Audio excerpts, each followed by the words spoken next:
প্রিয় বন্ধুরা, কেমন আছেন? আশা করি ভালো। অধিকাংশ মানুষ কোরআন হাদিস সম্বন্ধে যথেষ্ট জানে না। তো এই সুযোগটা আলেমরা ব্যবহার করে। আজকে আমি যে বিষয়টি আলোচনা করব, কোরআনের স্পষ্ট আয়াতগুলো আমি আপনাদেরকে তুলে ধরবো। আপনারা এটি নিয়ে চিন্তা ভাবনা করবেন। চলেন শুরু করি। আমি প্রত্যেক জাতির মধ্যে রাসূল প্রেরণ করেছি এই নির্দেশ দিয়ে যে তোমরা একমাত্র আল্লাহর ইবাদত করো এবং তাগুতকে বর্জন করো। সূরা নাহল আয়াত নম্বর 36। হ্যাঁ, এই কথা সমস্ত ধর্মে আছে। সনাতন ধর্ম একই কথা বলা আছে যে তোমরা একমাত্র সৃষ্টিকর্তার আরাধনা করো, ঈশ্বরের আরাধনা করো। আর পিশাচ, এই তাগুতের জায়গায় পিসের শব্দটা আছে, একই কথা। এবার আসেন দ্বিতীয় আয়াতে। নিশ্চয়ই যারা ঈমানদার এবং যারা ইহুদি, খ্রিস্টান ও অগ্নি উপাসক, এদের যারাই আল্লাহ ও শেষ দিবসে বিশ্বাস করে ও সৎ কাজ করে, তাদের জন্য তাদের রবের কাছে রয়েছে পুরস্কার। তাদের কোনো ভয় নেই, তারা দুঃখিত হবে না। সূরা আল বাকারা আয়াত নম্বর 62। এই সূরা আল বাকারার 62 আয়াতটা মুসলমানরা মাইনে নিতে রাজি না। কয় না, পসিবল থিং, অন্য কাউকে আমরা জান্নাতে ঢুকতে দেব না। আমার কমেন্টগুলো দেখেন, আমার ভিডিওর কমেন্টগুলো দেখছেন না? কমেন্টগুলো দেখবেন যে অনেকে বলে যে না, শুধুমাত্র মুসলমানরা জান্নাতে যাবে, আমরা একা যাব। এটা কি? শয়তানি। এটা একটা হিংসা, এটা বিদ্বেষ, এটা ঘৃণা। তো ধর্মের কাজ তো আর এটা হতে পারে না, তাই না? যাক, তারপরেও করে, কেন করে আমি জানি না। আচ্ছা, এবার আসেন কি বলছে কোরআন।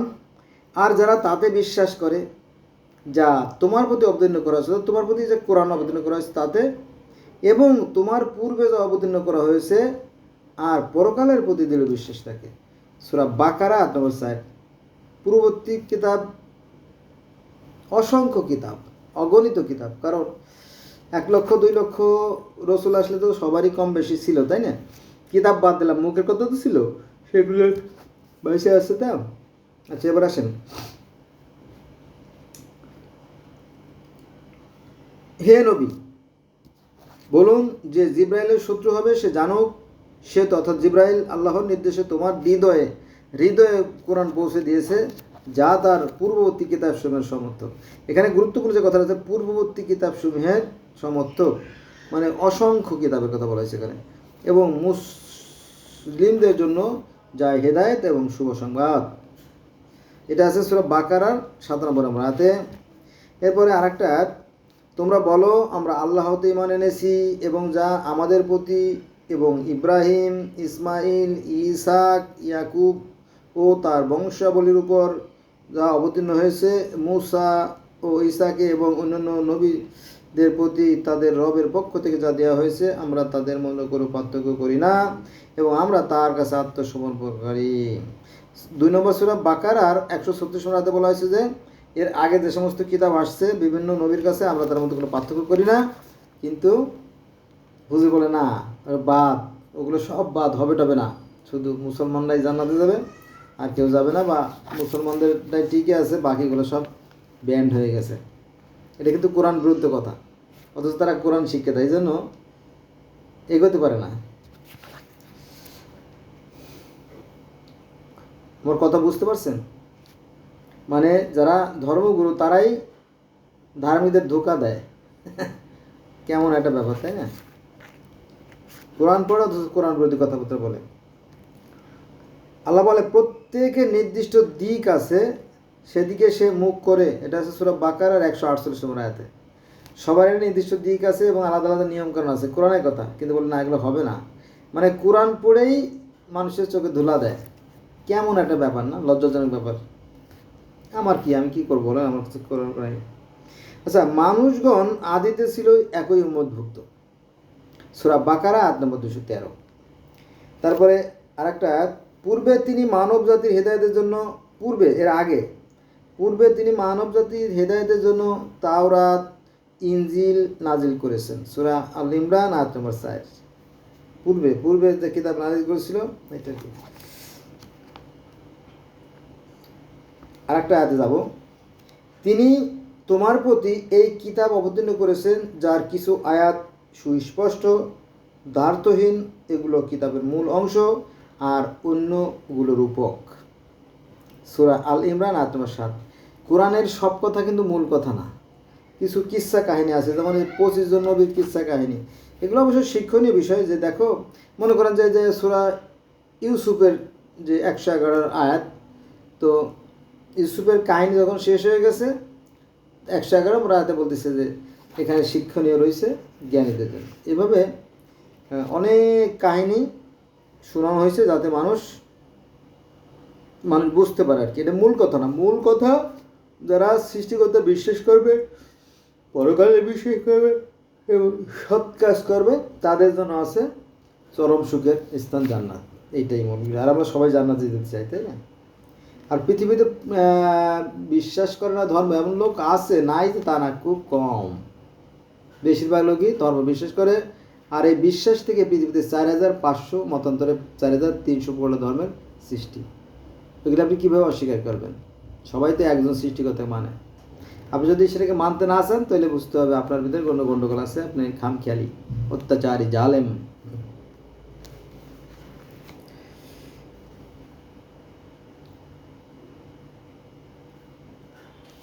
আর একটা নতুন আয়াতে, বলো আমরা আল্লাহতে এবং আমাদের প্রতি যা অবতীর্ণ হয়েছে, অর্থাৎ কোরআনে, আমরা আল্লাহ এবং কোরআনে এবং যা অবতীর্ণ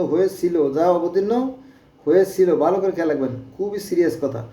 অবতীর্ণ হয়েছিল 1 নম্বরে ইব্রাহিম, 2 নম্বরে ইসমাইল, 3 নম্বরে ইসহাক, 4 নম্বরে ইয়াকুব ও তার বংশগণের প্রতি, এবং যা 6 নম্বরে মূসা, 7 নম্বরে ঈসা ও অন্যান্য আরও 7 ধরেন 14 নবীগণকে রবের নিকট থেকে দেওয়া হয়েছিল, তাতে বিশ্বাস করি, আমরা তাদের মধ্যে কোনো পার্থক্য করি না।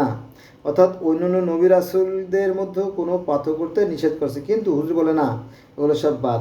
এটাও এই সূরা আল ইমরানের 84 নম্বর আয়াতের বিপক্ষে যায়।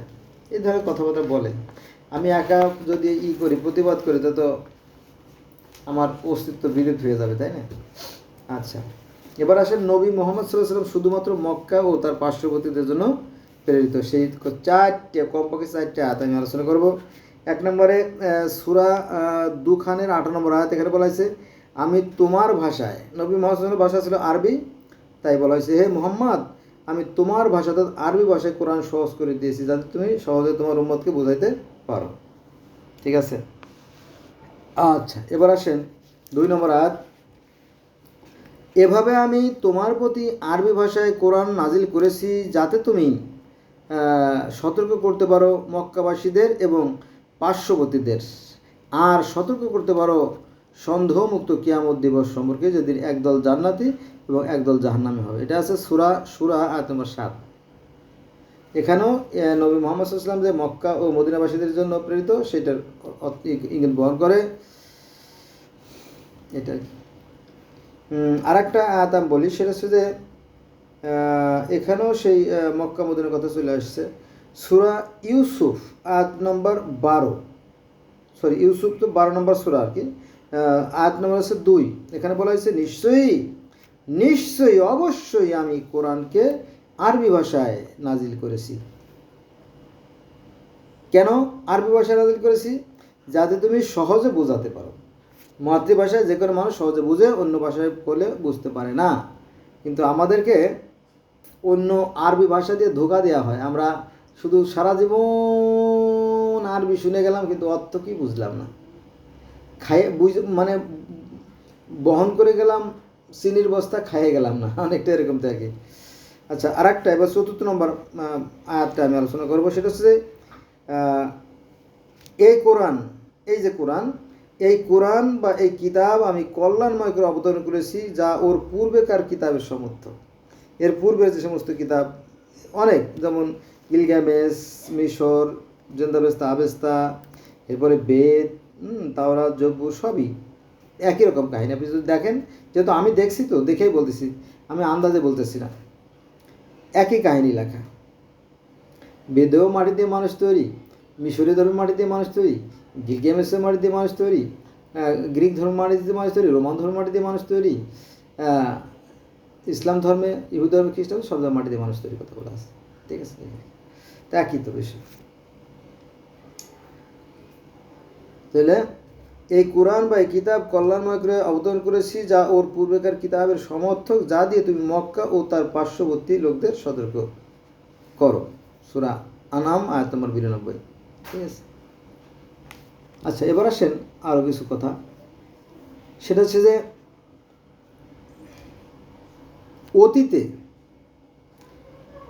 অতীতে তোমাদের পূর্বে বহু বিধান ছিল। এই বিধান কার? সৃষ্টিকর্তারই বিধান। এটা আছে কোথায়? এটা আছে সূরা আল ইমরান আয়াত নম্বর 137।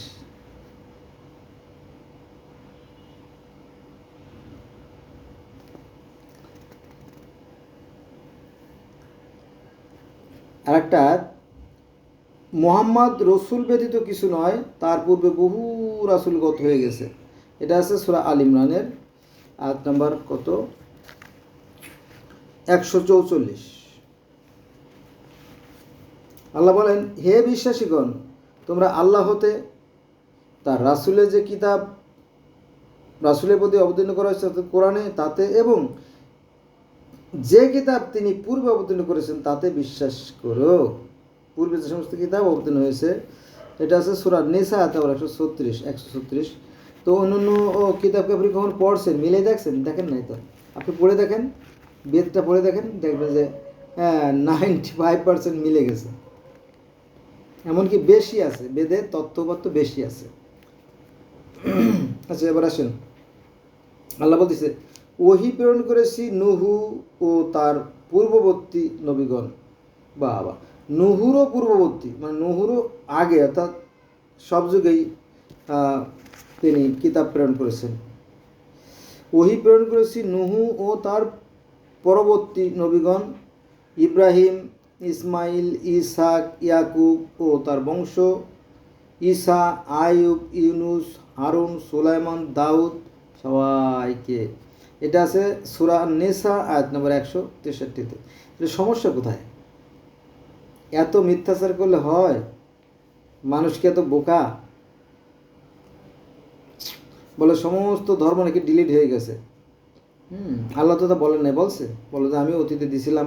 সে কথা হয়তো লেখা হয় না, এটা সত্য, কিন্তু মুখে মুখে তো রয়ে গেছে, তাই না? তবে আমরা কি করতে পারি? যাচাই করতে পারি যে সঠিক কিনা। কোরআনও সে কথা বলছে, আসো সেই কথা যা তোমাদের মধ্যে আমাদের মধ্যে এক, যদি মিলে যায় তাহলে তো সমস্যার হওয়ার কথা না, তাই না? কিন্তু না, সবই বাদ। তখনই সংঘাত শুরু হয়ে যায়, মারামারি শুরু হয়ে যায়, খুনোখুনি শুরু হয়ে যায়। এটা আচ্ছা দেখ, আল্লাহ বলেন, অনেক রাসূল পাঠিয়েছি যাদের কথা পূর্বে তোমাকে বলেছি, আবার অনেক রাসূলের কথা বলা হয় নাই, বলি নাই। এটা আছে সূরা নিসা আয়াত নম্বর 164। হ্যাঁ, আল্লাহ বলেন যে নিশ্চয়ই যারা বিশ্বাসী, ওই যে সূরা আল বাকারার 62 নম্বর যে কথা বলছিলাম না, এখানেও সেই কথা চলে আসছে যে নিশ্চয়ই যারা বিশ্বাসী, অর্থাৎ সৃষ্টিকর্তা যারা বিশ্বাস করে, এই সৃষ্টিকর্তার বিশ্বাস থেকেই তো 4,000 4,500 ধর্মের জন্ম। আপনি কোনটাকে অস্বীকার করবেন? করেন না, দেখেন না, খবর আছে, মরেন না। তাহলে নিশ্চয়ই যারা বিশ্বাসী, ইহুদি, সাবেই, খ্রিস্টান বিশ্বাস করে ও সৎ কাজ করে, তাদের কোনো ভয় নাই, তারা দুঃখিত হবে না। সূরা মায়দা আয়াত নম্বর 69। তাহলে পৃথিবীতে তো যে যারা সৃষ্টিকর্তা বিশ্বাস করে, তাদের পক্ষে তো নিশ্চয়ই আল্লাহ পাক আছেন, নাকি? আচ্ছা এবার আসেন আরেকটা গুরুত্বপূর্ণ আয়াতে। তিনি সৃষ্টিকর্তার কথা বলা হয়েছে, তিনি সৃষ্টির অধিগম্য নন, কিন্তু তিনি দৃষ্টির অধিগম্য নন, কিন্তু দৃষ্টিশক্তি তার অধিগত, এবং তিনি সূক্ষ্মদর্শী, সমজ্ঞাত। অর্থাৎ সৃষ্টিকর্তাকে চোখ দ্বারা দেখা সম্ভব না। এ কথা বেদে আছে, গীতায় আছে, কোরআনে আছে, তাওরাতে আছে, বাইবেলে আছে, একই কথা।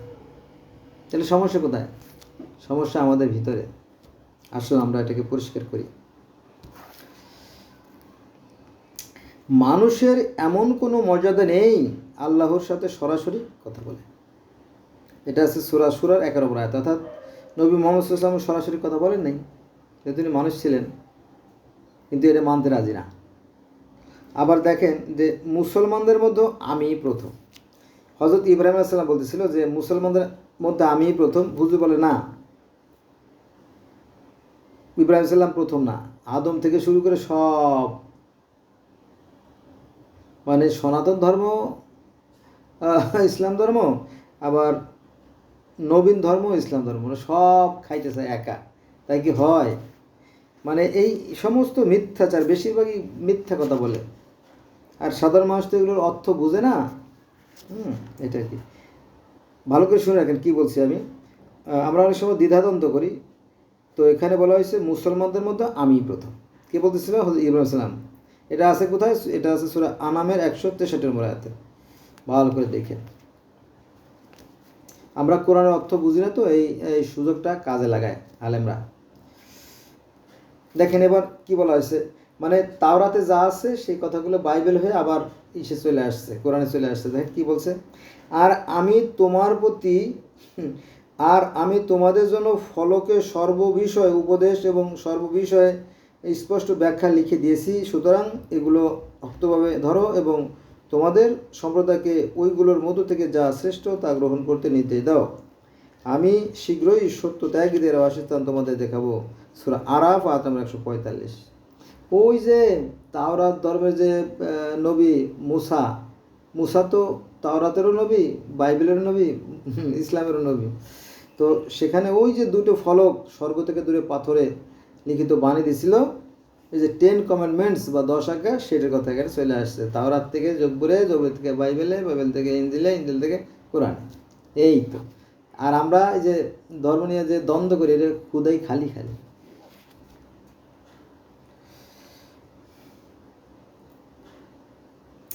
আচ্ছা, এবার আসেন শনিবারের সীমা লঙ্ঘন করা। ওই যে শনিবারের দিন ইহুদিরা আল্লাহর নির্দেশ অমান্য করে তারা মাছ ধরতো, পরে অভিশপ্ত বানর হয়ে গেল, সেই কাহিনী আছে সূরা আরাফের 163 আয়াতে।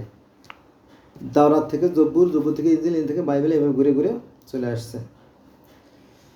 আচ্ছা, এবার আসেন তিনি তোমাদের এক ব্যক্তি থেকে সৃষ্টি করেছেন, সূরা আরাফ আয়াত নম্বর 189। তাহলে এক ব্যক্তি যদি সৃষ্টি করে থাকে তাহলে সমস্যা কি? আমরা সবাই তো তাই না, ভাই না? কেউ দ্বিধাদ্বন্দ্ব থাকতেই পারে, কিন্তু একেবারে কাইটা ফেলবো, মাইরে ফেলবো, শেষ করে ফেলবো, জ্বালাই দেবো, এটা ঠিক না। যদি করতে থাকেন কিন্তু ধরা খেয়ে যাবেন, ধরা গেলে আর যাবেন নাই। এবার আসেন আবার সে একই কথা, তিনি তোমার রবকে এক ব্যক্তিকে সৃষ্টি করেছেন, সূরা আরাফ 189। এইবার বোধহয় একটা সাংঘাতিক আয়াত চলে আসছে। সাংঘাতিক বলতে নাই, সাংঘাতিক বলতে নবী মুহাম্মদ সাল্লাল্লাহু আলাইহি ওয়াসাল্লাম হীরা গুহায় বসে বসে আল্লাহকে কীভাবে পাইছিলেন? ধ্যান করে 15 বছর ধরে ধ্যান করতে তারপর আল্লাহরে পাইছে। আল্লাহর পাশে পাইছে, পাওয়ার পরে আবার সেটা আবার অন্য লোকে কেড়ে নিছে ক্ষমতা, বুঝছেন? এই বিষয়গুলো অনেকে জানে না, আমার সাথে থাকলে আমি জানাবো। দেখেন নামাজ সম্পর্কে কি বলা হয়েছে, কীভাবে নামাজ পড়বেন। নামাজ শব্দের বাংলা অর্থ হচ্ছে স্মরণ, সংযোগ বা যোগাযোগ। তো এখানে বলা হয়েছে তুমি তোমার রবকে, রব মানে সৃষ্টিকর্তা বা আল্লাহ বা ঈশ্বর বা সেই বিষ্ণু যাই বলেন, তুমি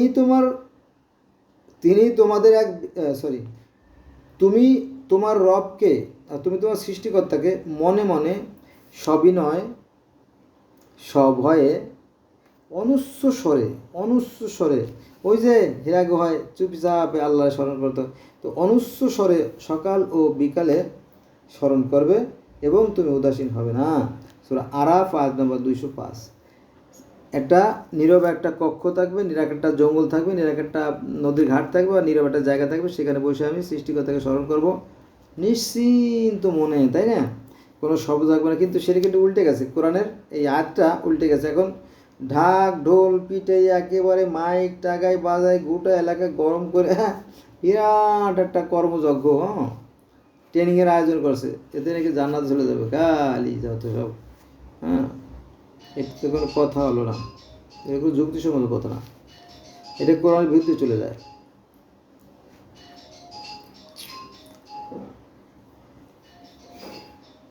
আচ্ছা, এবার আসেন নামাজ কিন্তু সব যুগেই ছিল, তবে এর পদ্ধতি আলাদা। আল্লাহ বলে যে আর কাবা গৃহের নিকটে শুধু শীষ ও করতালি দেওয়াই ছিল তাদের নামাজ। সূরা আনফাল ৮-৩৫। নামাজ ছিল, তবে পদ্ধতি ভিন্ন ছিল। আবার এখনও বিভিন্ন ধর্মের মানুষ বিভিন্নভাবে এই সৃষ্টিকর্তার আরাধনা করে। সৃষ্টিকর্তা ভালো জানে কারটা তার পছন্দ। বোঝা গেছে? ঠিক আছে। আরেকটা নতুন আয়াত, আর আল্লাহ অনাচারী কওমকে পথ দেখান না। সূরা তওবা আয়াত নম্বর ১০৯। অনাচারী, এই যে আমরা বাঙালিরা অনাচারী জাতি, এরা নিজেরাই সাহায্য হয়ে যাবে। আচ্ছা, এবার মনে একটা গুরুত্বপূর্ণ আয়াতে চলে আসছি। দেখেন কি বলছে কোরআনে। মানুষ ছিল একই জাতি, মানুষরা ছিল একই জাতি, পরে তারা মতভেদ সৃষ্টি করে। তোমার প্রভুর পূর্ব ঘোষণা না থাকলে তারা যে বিষয়ে মতভেদ ঘটায় তার মীমাংসা তো হয়েই যেত। এটা আছে সূরা ইউনুস আয়াত নম্বর ১৯। তার মানে এই যে বিভিন্ন জাতি গোষ্ঠী সবই তো আল্লাহর ইচ্ছে, হ্যাঁ। দেখেন, এই কোরআন আল্লাহ ব্যতীত অপর কারো রচনা নয়। পক্ষান্তরে এই কোরআন এর পূর্বে যা অবতীর্ণ হয়েছে, অর্থাৎ এর আগে যে সমস্ত কিতাব আসছে তার সমর্থক, এবং এতে কোনো সন্দেহ নেই। এ বিশ্বজগতের রবের বিধানসমূহের ব্যাখ্যা। সূরা ইউনুস আয়াত নম্বর ৩৭।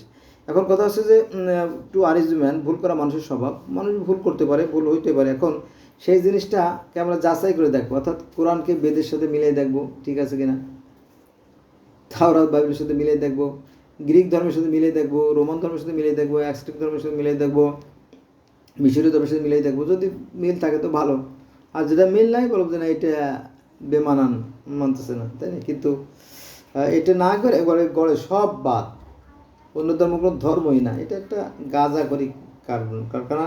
তারপর সেটাই চলতেছে, জাতিকে গুমরাহ করা হচ্ছে। অনেকে এই ধর্ম নিয়ে মারামারি কাটাকাটি খুনোখুনি করে, অনেক লোক আহত হয়, নিহত হয়, বাড়ি জ্বালাই দেয়।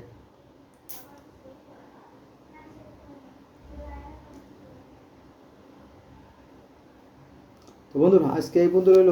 সবাই ভালো থাকবেন। আল্লাহ হাফেজ।